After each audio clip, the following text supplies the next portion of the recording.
Assalamualaikum warahmatullahi wabarakatuh. Alhamdulillah wassalatu wassalamu ala Rasulillah Sayyidina Muhammad ibn Abdullah wa ala alihi wa sahbihi wa mawalah. La hawla wa la quwwata illa billah. Amma ba'du.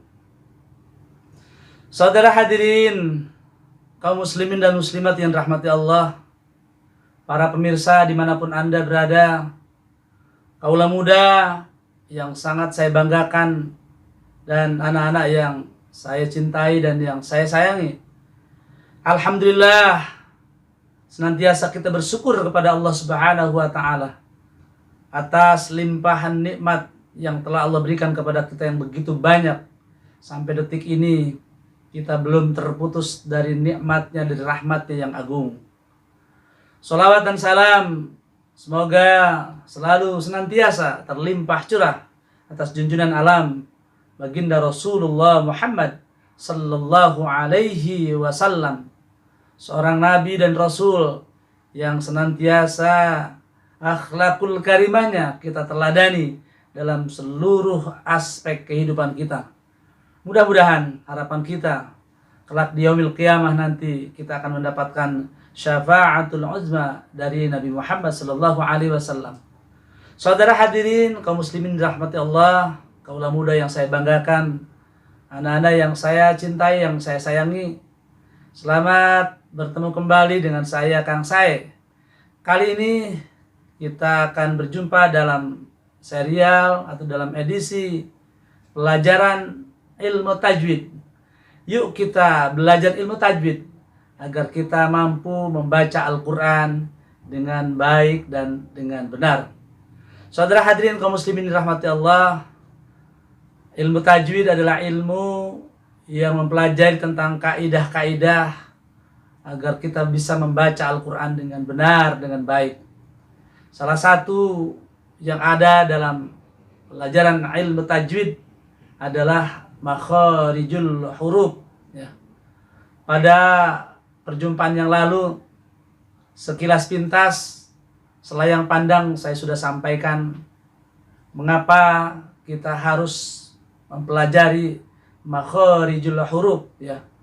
Makharijul huruf artinya tempat-tempat keluarnya huruf. Nah, ini sangat penting. Apabila kita salah mengucapkan huruf atau salah mengeluarkan huruf dari salah satu organ mulut kita, maka tentu saja yang kita baca tentu saja tidak benar ataupun salah. Terlebih-lebih yang kita baca adalah Al-Quran. Taghayyurul lafzi, taghayyurul makna. Berubah lafadznya dan tentu saja berubah maknanya. Pada perjumpaan yang lalu sempat saya contohkan, misalnya kata qul, yaitu huruf qaf, ya. Qul huwallahu ahad. Katakanlah bahwasanya Allah adalah satu. Qul, ini kalimat fi'il amar dengan menggunakan qaf. Artinya katakanlah. Tentu saja huruf qaf akan berbeda dengan huruf kaf. Ketika kita baca qul menggunakan huruf kaf, ini artinya tentu saja berbeda, bukan lagi katakanlah tetapi makanlah. Dari kata akala, makanlah. Ini sangat berbeda arti. Lalu pada contoh lain misalkan kata la'allakum tashkurun, ya, menggunakan huruf shin yang ada titiknya 3, ya. Tashkurun artinya bersyukur, la'allakum tashkurun, supaya kamu bersyukur. Kata-kata tashkurun kemudian hurufnya kita ubah, kita ganti, bukan lagi menjadi shin yang bertitik 3, shin besar, kita ganti dengan shin yang kecil, ya. La'allakum taskurun. Ini akan berbeda artinya. Kalau la'allakum taskurun artinya supaya kamu mabuk. Saudara hadirin kaum muslimin rahmati Allah, para pemirsa dimanapun Anda, kaula muda yang saya banggakan dan anak-anak yang saya sayangi, betapa pentingnya kita mempelajari ilmu tajwid yang salah satunya adalah makharijul huruf, ya. Baik, pada kesempatan kali ini kita akan lanjutkan. Kalau pada perjumpaan yang lalu hanya sepintas kilas selayang pandang saja bahwasanya di organ mulut kita ini ada alat ujar yang bisa menghasilkan, yang bisa memproduksi suara ataupun bunyi, atau suara-suara, bunyi-bunyi ataupun huruf-huruf hijaiyah itu dikeluarkan oleh tempat-tempat yang disebut dengan makharijul huruf. Secara umum ada 5 tempat makharijul huruf ya. Makharijul huruf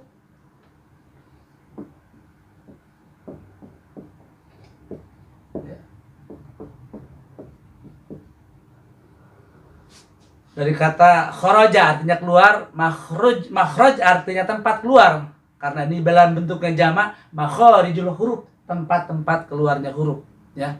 Jadi huruf-huruf hijaiyah ini nanti akan keluar dari tempat-tempat yang tentu saja nanti akan kita bahas, kita akan pelajari.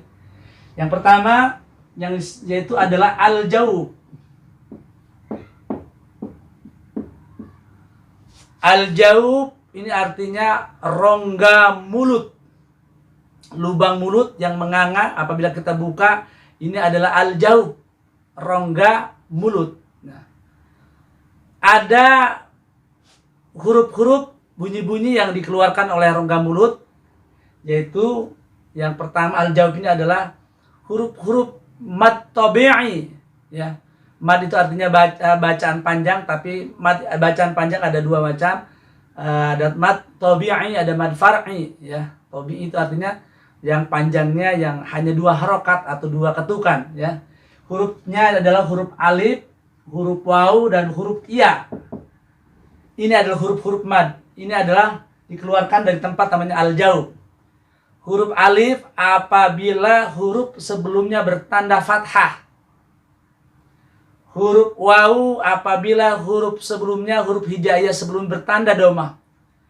Huruf ya apabila huruf hijaiyah sebelumnya bertanda kasrah. Saya ingin contohkan huruf alif, a, ya misalkan saja huruf ba. Ba, kita baca panjang 2 harokat, ba. Ini akan terasa keluar dari rongga mulut. Ba, bibu, babibu, tatitu.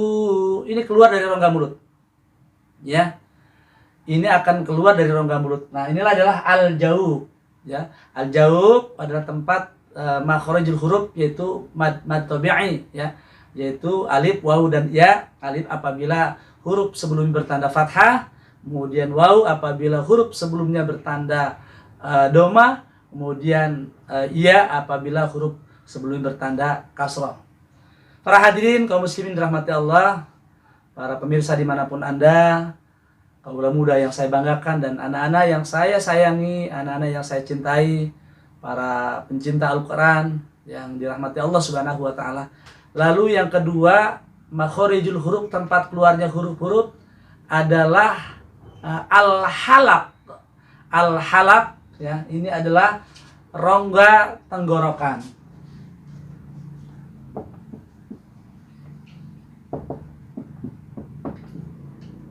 Al-halaq ini rongga tenggorokan. Yang tadi ini adalah rongga mulut ya. Al-halaq, rongga tenggorokan. Para pemirsa dimanapun Anda, para kaula muda, anak-anak yang saya banggakan, al-halaq atau rongga tenggorokan ya, ini atau kerongkongan, barangkali bisa kita katakan demikian. Ini ada 3 macam, yaitu yang disebut dengan aqsal halqi, yaitu adalah pangkal tenggorokan. Lalu yang kedua adalah wasqal halqi, yaitu adalah tengah-tengah tenggorokan, dan adnal halqi, yaitu adalah ujung tenggorokan ya. Al-halaq atau pangkal tenggorokan, maksud saya ada rongga tenggorokan ini ada 3. Ini adalah yang pertama adalah aqsal halqi, yang kedua adalah wasqal halqi, kemudian yang ketiga adalah adnal halqi. Aqsal halqi, aqsal ini artinya pangkal tenggorokan. Pangkal ini di bagian bawah, saya ingin sampaikan para hadirin sekalian, tenggorokan dari mulai batas ini adalah pangkal tenggorokan yang disebut dengan aqsal halqi. Lalu pada bagian ini yang sering kita katakan di tenggorokan, ini adalah tengah-tengah tenggorokan, ya, yang disebut dengan wastal halqi, tengah tenggorokan. Lalu naik ke atas sedikit, ini adalah ujung tenggorokan. Nah, pada pangkal tenggorokan, suara yang dikeluarkan atau ada huruf-huruf yang dikeluarkan dari makhorijul huruf yang disebut dengan wastal, maksud saya adalah aqsal halqi, ini adalah huruf hamzah dan huruf ha, ya. Huruf hamzah dan huruf ha. Hamzah atau alif a, makanya ketika kita melafadzkan a'udzu billahi minasyaitonir rajim, ini dari pangkal ini. Dari pangkal tenggorokan. Jangan a'u, itu berbeda. Kalau a'u, ain nanti di sini ada tengah tenggorokan, ya. Saking begitu fasenya a'u, salah. A'u, a di pangkal tenggorokan, begitu juga ha, ha, ya. Ini adalah suara-suara atau huruf-huruf yang adanya di pangkal tenggorokan, ya. Pangkal atau disebut dengan aqsal halqi. Lalu yang kedua, ya, al-halaq, tenggorokan itu menghasilkan yang disebut dengan tengah-tengah tenggorokan. Ini ada dua huruf yang diproduksi, yaitu huruf ha dan huruf ain, ya. Yang kita agak pisahkan lagi.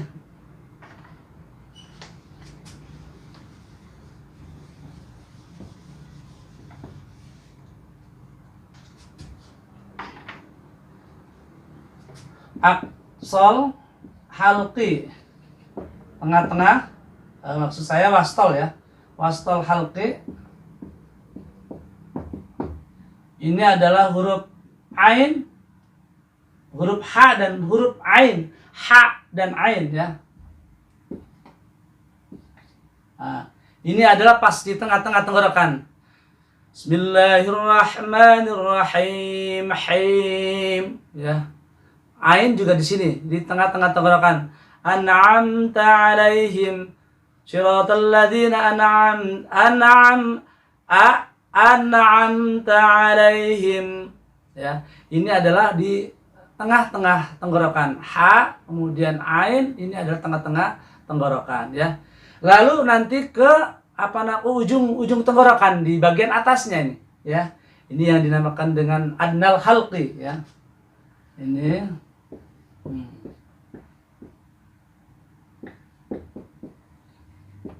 Ini ujung tenggorokan ini adalah suara yang dikeluarkan dari adnal halqi adalah kha dan gha. Kha, ya.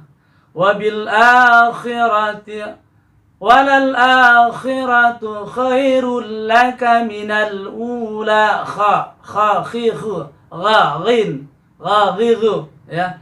Ini adalah di ujung tenggorokan, ya. Kha dan gha, ya. Baik para pemirsa dimanapun Anda, kaula muda yang saya banggakan, anak-anak yang saya cintai, saya ingin ulas biar bisa dipahami makhorijul huruf yang kedua. Kalau yang pertama tadi ada al-jaub, yang kedua adalah al-halaq.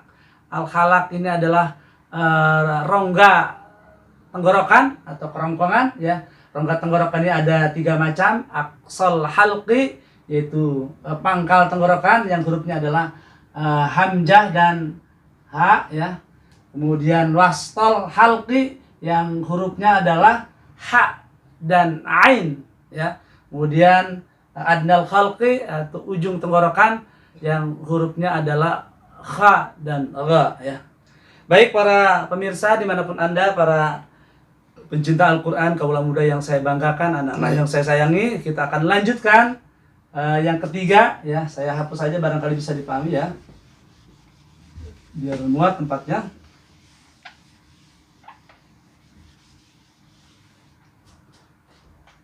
Yang berikutnya adalah asyafatain, yaitu 2 bibir.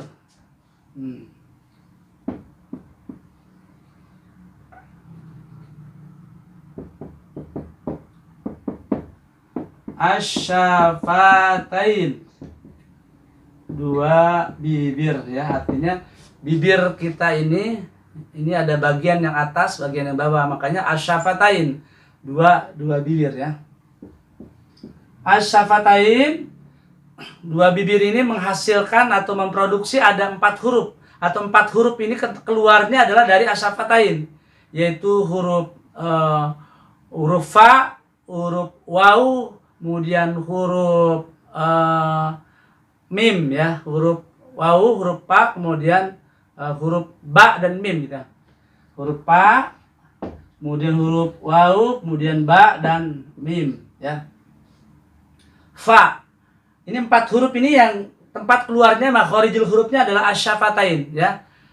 Bibir yang pergerakan bibir ini menghasilkan atau menyuarakan ada 4 huruf, huruf fa, huruf waw, huruf ba dan huruf mim ya.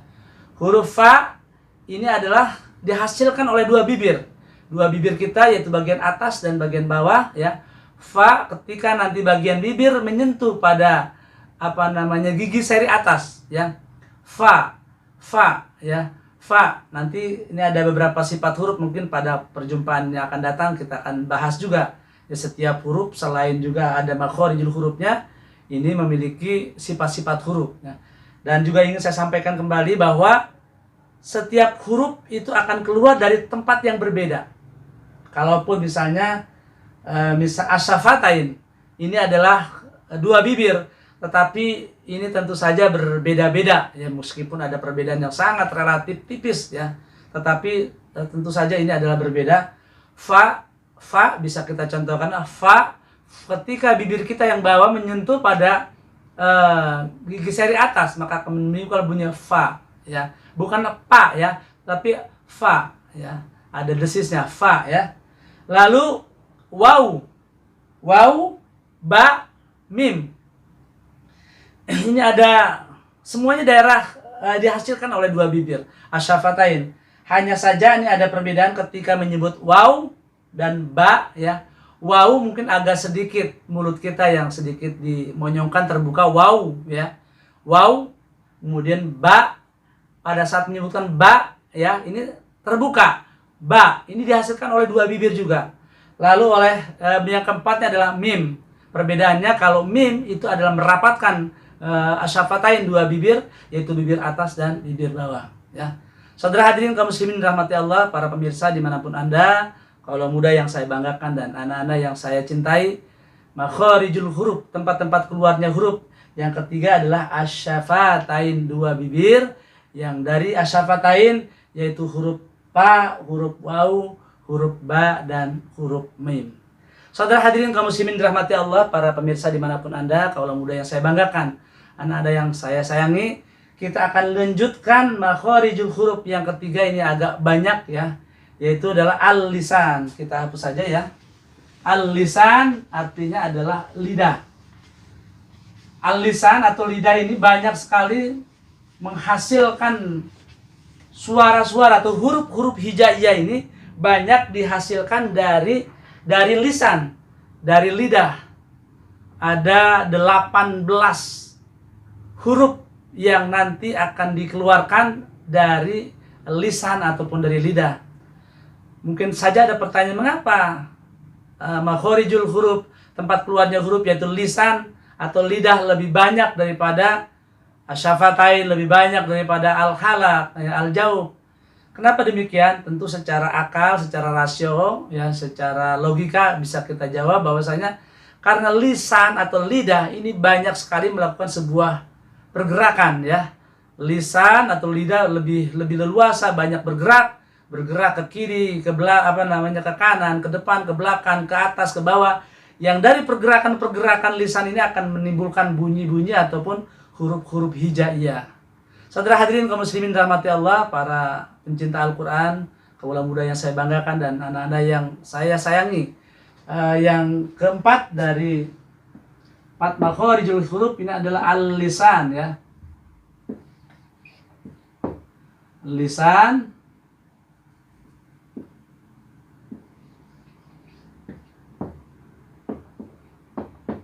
Lisan ini artinya lidah ya. Lisan artinya lidah. Lisan ataupun lidah ini juga ada beberapa bagian, ada beberapa nanti yang disebut dengan pada pangkal lidah, kemudian nanti ada bagian tengah lidah, nanti ada lagi bagian tepi lidah, kemudian ada bagian ujung lidah. Ini begitu banyak ya. Jadi untuk al-lisan ya, yang keempat ini ya. Yang keempat ini ada bagiannya, pertama adalah yang disebut dengan aqsal lisan. Aqsal lisan ya. Aqsal lisan ini artinya pangkal lidah. Pangkal lidah. Nah, para hadirin yang dirahmati Allah, para pencinta Al-Qur'an, kaula muda yang saya banggakan, saya ingin membuatkan sebuah penjelasan. Katakanlah tangan saya ini diibaratkan, diumpamakan seperti lidah yang kita julurkan ya. Ini bagian lisan, bagian lidah. Nah, seperti inilah kira-kira. Lisan itu, lidah itu nanti ada bagian pangkal lisan, pangkal lidah pada bagian yang paling belakang, pangkal ini. Ya, kemudian nanti pada bagian tengahnya nanti ada tengah lidah. Kemudian ada ujung lidah, pangkal, tengah, ujung. Lalu selain juga pangkal lidah, tengah lidah, ujung lidah menghasilkan, bisa memproduksi, membunyikan huruf-huruf hijaiyah, nanti ada bagian yang namanya tepi lisan, tepi lidah. Ini luar biasa, karena memang saya katakan tadi bahwasanya lisan atau lidah banyak sekali mengeluarkan huruf-huruf atau keluarnya huruf-huruf banyak dari lisan ya. Yang pertama yang disebut dengan aqsal lisan ya, pangkal lisan. Pangkal lisan itu apa saja yang bisa dihasilkan dari pangkal lisan ya. Ini pertama adalah huruf qaf, huruf kaf ya. Qa ini ada pangkal. Jadi bukan di tenggorokan tetapi di lisannya, di lidahnya ya. Iqra bismi rabbikal ladzi khalaq. Kan qaf termasuk huruf qalqalah, huruf-huruf yang memantul, huruf-huruf yang menggema ya. Huruf-huruf qalqalah itu ada qad bujadi atau baju di toko, ba, dal, to, kemudian qaf ya. Ini qa. Ini sesungguhnya bukan tenggorokan tetapi adalah pangkal lidah. Kemudian maju lagi ke depan, bagian depan adalah ka ya. Ka, to, ka ini adalah termasuk ya apa namanya di pangkal lisan ya.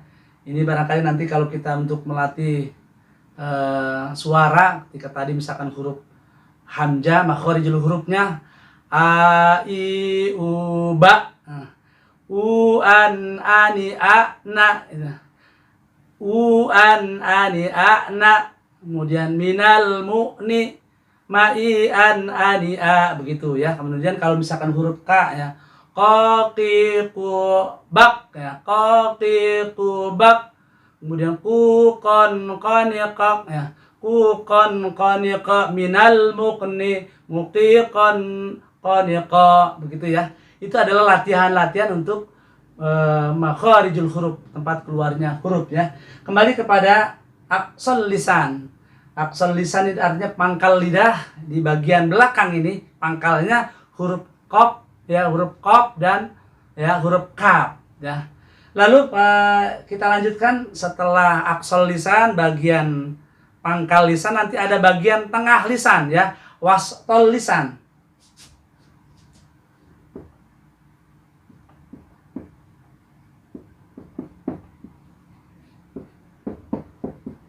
Ini tengah lidah. Lisan itu artinya lidah ya. Lisan itu bahasa Arab, makanya salamatul insan fi hifdzil lisan. Selamatnya manusia karena terpelihara lidahnya, begitu. Lisan itu artinya lidah. Wastal lisan, tengah lidah. Tengah lidah ini menghasilkan suara apa saja, bunyi huruf apa saja, yaitu huruf jim, huruf shin dan huruf ya. Jim, shin, sha, dan ya ya. Awas, ini bunyikan huruf shin. Ini sebenarnya ini wilayahnya wilayah lidah. Banyak orang yang membunyikan huruf shin seperti di bibir. A'udzubillahi minasyaitonir tidak usah membunyikan menggerakkan bibir karena ini bukan daerahnya, bukan wilayahnya asyafatain, tetapi di bagian lidah. A'udzubillahi minasyaitonir, di tengah ya, tengah lidah ya. Ja. A'udzubillahi minasyaitonir rajim. Lembut ya, di tengah-tengah lidah. Jim ya. Jadi apa namanya, tidak masuk ke wilayah bibir ya. Kemudian ya ya. Kalau kita nanti belajar mengeluarkan hurufnya ya, ada satu rumusan jaji jubaj ya, jujan bani jajna minal mujni ya, jani jan muni jan janija, begitu ya, dan seterusnya, dan setiap huruf bisa saja kita buatkan dilafalkan begitu ya. Wastol lisan, tengah lisan, tengah lidah. Saya ulangi lagi, lidah, anggap ini lidah, bagian pangkal, bagian tengah, bagian ujung, bagian tepi. Bagian tengah menghasilkan huruf qaf dan ka. Qaf dan ka ini adalah makhorijul hurufnya adalah pangkal lidah. Lalu ja, sya, ya, jim, shin, ya, ini adalah tengah lidah ya, dihasilkan oleh tengah lidah. Kemudian nanti sebelum ke ujung lidah kita ke hafatul lisan, yaitu pada tengah apa maksud saya, tepi lisan, tepi lidah ya. Hafatul lisan.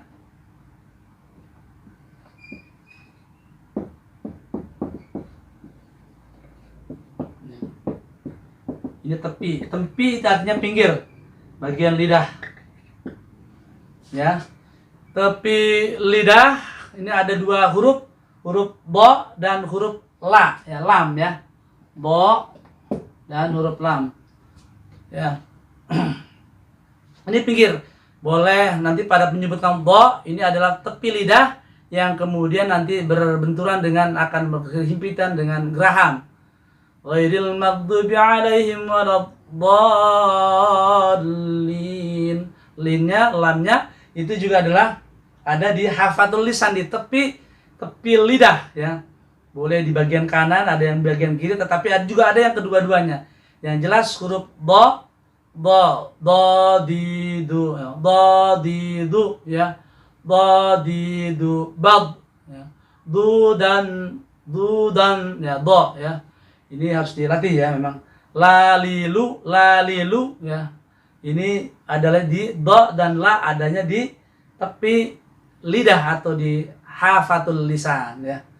Baik para pemirsa, para hadirin yang dirahmati Allah, para pencinta Al-Quran, kaula muda yang saya banggakan, anak-anak yang saya sayangi, saya cintai, masih pada makhorijul huruf bagian lisan. Ini adalah yang dinamakan dengan torpul lisan, ujung lidah. Torpul lisan ini ujung lidah banyak sekali membuahkan huruf-huruf hijaiyah keluar dari torpul lisan. Ada 11 huruf hijaiyah dikeluarkan dari torpul lisan ya. Kita lanjutkan.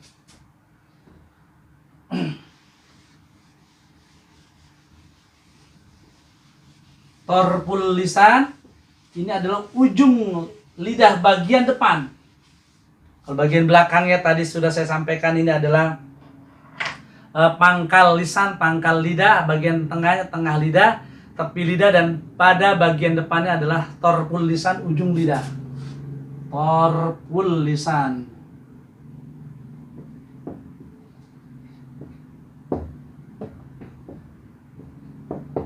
Ini ada ujung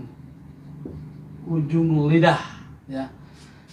Ujung lidah ini ada 11 huruf yang dihasilkan begitu banyaknya, yaitu huruf nun, huruf ro, kemudian huruf dal, kemudian huruf to, kemudian huruf ta, lalu huruf so, sa, za, kemudian ini ra, ini za ya. Kemudian huruf zo, sa, dan za ya. Zo, sa, za.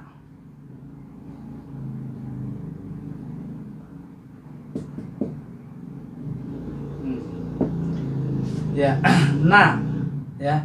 Nah, ini ujung lidah kita, na, ini akan kita masukkan ke langit-langit pada bagian mulut depan. Na, ya. Na ninu, na ninu. Kemudian ra. Ini penyebutan ra juga getarannya jangan sampai berlebihan. Ra, ya, tidak usah ra, tidak usah begitu. Cukup satu getaran saja. Ra. Ini ada ujung lidah yang menghasilkannya. Lalu da.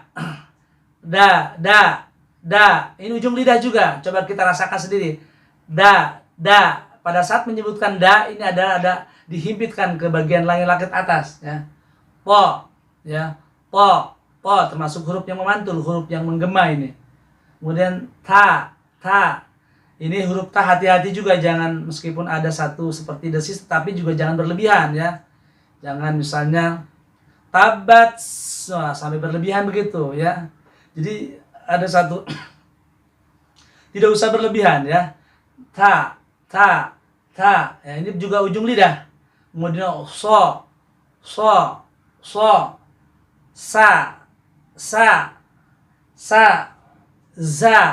Za. Ya, huruf za ini karena ada desis, ada suara angin yang kita keluarkan, huruf tebal, ya. Kemudian dha, tentu saja berbeda dha dengan za, ya. Ini artinya saja berbeda. Sa ini kalau kita transliterasi ke dalam huruf Latin bahasa Indonesia, huruf T dan S, ya. Sa. Summa latus'alunna yawma idzin idzin 'anin na'im. Ya. Ini harus fasih betul, ya, makharijul hurufnya. Baik para pemirsa dimanapun Anda, para pencinta Al-Quran, kaula muda yang saya banggakan, anak-anak yang saya cintai, hadirin yang berbahagia, lisan atau lidah ini ada 18 huruf secara keseluruhan yang dihasilkan oleh lisan atau makharijul huruf, tempat keluarnya dari lisan ada 18 huruf, yang dari 11 hurufnya dari tarful lisan, dari ujung lidah. Ini ada 11 huruf, bisa kita hitung: na, nun, ra, da, po, ta, so, sa, za, zo, sa, za. Ini ada 11 huruf, ya. Ini adalah huruf yang dihasilkan, yang diproduksi dari lisan ataupun dari lidah. Baik para pencinta Al-Quran, para pemirsa, kaula muda yang yang saya banggakan dan anak-anak yang saya sayangi, kita lanjutkan satu lagi, yaitu al-khaysum, ya. Al-khaysum artinya rongga hidung. Tadi kita di awal ada rongga tenggorokan, ada rongga mulut, kemudian ada al-khaysum, rongga hidung, ya.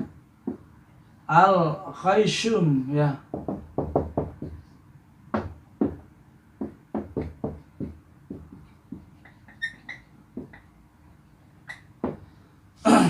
Rongga hidung, ya. Suara-suara yang keluar dari hidung. Mungkin bisa kita buat definisi lain. Rongga atau hidung itu, bunyi hidung itu adalah bunyi dengung, atau bunyi sengau, atau bunyi nasal, ya. Yang apabila nanti kita buktikan kalau suara itu ketika kita menekan atau memencet bagian hidung kita, apabila suara itu terhambat, maka itu adalah namanya suara itu berarti al-khaysum, dengung, ya. Suara-suara al-khaysum ini sebenarnya tempat keluarnya bukan dari hidung. Saya ingin sampaikan misalkan huruf nun. Huruf nun ini huruf termasuk adalah huruf yang al-lisan, diproduksi, dihasilkan oleh lisan. Tetapi huruf nun apabila bertasdid ini akan menimbulkan bunyi khaysum, bunyi dengung, bunyi hidung. Nah, buktinya akan dengung. Innalladzina amanu, itu berarti nun yang bertasdid ini adalah al-khaysum. Adapun nunnya sendiri kalau tidak bertasdid ini adalah keluar dari al-lisan. Itu, ya. Begitu juga huruf mim, ya. Ya. Mimma wa Wa mimma razaqnahum yunfiqun. Mimma, mim tasdid. Coba kita mim, ketika kita pencet hidung kita, maka akan terdengar suara yang sengal, ya. Atau mim nun, di sini nanti akan berlaku juga huruf iklab, ya. Iklab itu adalah nun mati, nun sukun bertemu dengan huruf ba, misalnya mim ba'di. Nun sukun mim ba'di, pada hukum iklab mim, bunyi mim di situ, maka ini juga terjadi al-khaisum, bunyi yang keluar dari hidung, ya. Mim termasuk ikhfa, nun mati bertemu dengan huruf-huruf ikhfa, huruf-huruf qaf kaf, min qablik, misalkan begitu, ya. Nanti ada idgham mutamasilain, mim bertemu dengan mim, ini juga akan menimbulkan bunyi al-khaisum, bunyi hidung, ya.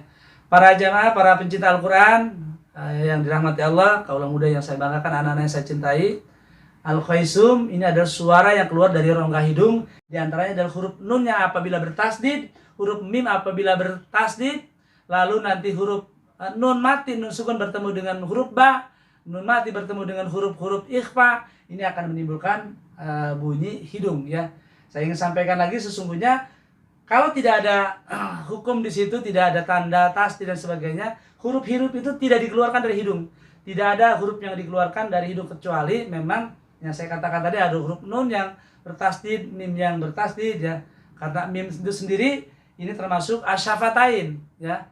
Mim itu termasuk yang asyafatain dari lisan. Tapi ketika mim bertasdid maka al-khaisum, ya. Baik, hadirin yang dirahmati Allah, para pencinta Al-Qur'an, kaulah muda yang saya banggakan, anak-anak yang saya cintai, saya ingin merangkum kembali, ya. Merangkum kembali ada 5 tempat atau 5 tempat-tempat keluar huruf, ada 5 makharijul huruf, yaitu adalah wilayah al-jaub, rongga mulut, kemudian al-halak, rongga tenggorokan, kemudian asyafatain, dua bibir, kemudian yang keempat ada al-lisan, adalah lidah, dan yang kelima adalah al-khaisum, ya. Baik para hadirin, para pencinta Al-Quran, kaum muslimin yang berniat rahmati Allah, kaulah muda yang saya banggakan, anak-anak yang saya sayangi, teruslah semangat untuk belajar Al-Quran, mencintai Al-Quran, dan karena Al-Quran yang kita baca ini tentu akan memberikan satu syafaat, pertolongan kepada kita, ya. Al-Quran yang kita baca, man qara'a harfan min kitabillah, siap orang yang membaca satu huruf dari kitab Allah, dari Al-Quran, falahu hasanatun, maka dia akan memperoleh satu kebajikan, satu kebaikan. Bi asyri amsalihah, satu kebaikan akan dilipat gandakan 10, ya. Inilah ya tentang keutamaan Al-Qur'an. Iqra'ul Qur'ana fa innahu ya'ti yaumal qiyamah syafi'an li ashabi. Iqra'ul Qur'ana, baca Al-Qur'an. Karena kamu nanti akan innahu, maka sesungguhnya Al-Qur'an ya'ti, akan datang yaumal qiyamah, pada hari kiamat akan menjadi syafaat penolong kita. Oleh karena itu, supaya kita mendapatkan pahala, supaya mendapatkan katakanlah kebaikan, kebajikan dari yang kita baca, maka bacalah Al-Quran dengan benar. Oleh karena itu pelajarilah tajwid, ya. Ada satu kaul ulama menyebutkan malam yujawidil Quran, ya, asim, siapa orang yang membaca Al-Quran tidak menggunakan ilmu tajwid justru menjadi dosa, ya. Kenapa dosa? Ya karena akan berubah lafaz, berubah makna. Baik para hadirin yang dirahmati Allah, para pemirsa dimanapun Anda, kaulah muda yang saya banggakan, anak-anak yang saya sayangi, demikian perjumpaan kita kali ini tentang makharijul huruf. Terus dipelajari, dipraktekan, insya Allah tidak ada yang tidak mungkin, tidak ada yang tidak bisa. Man jadda wa jadda, siapa yang bersungguh-sungguh pasti bisa. Pada perjumpaan yang akan datang kita akan lanjutkan nanti dengan sifat-sifat huruf. Sekian dan demikian, akhirul kalam, billahi taufiq wal hidayah, birridha wal inayah. Assalamualaikum warahmatullahi wabarakatuh.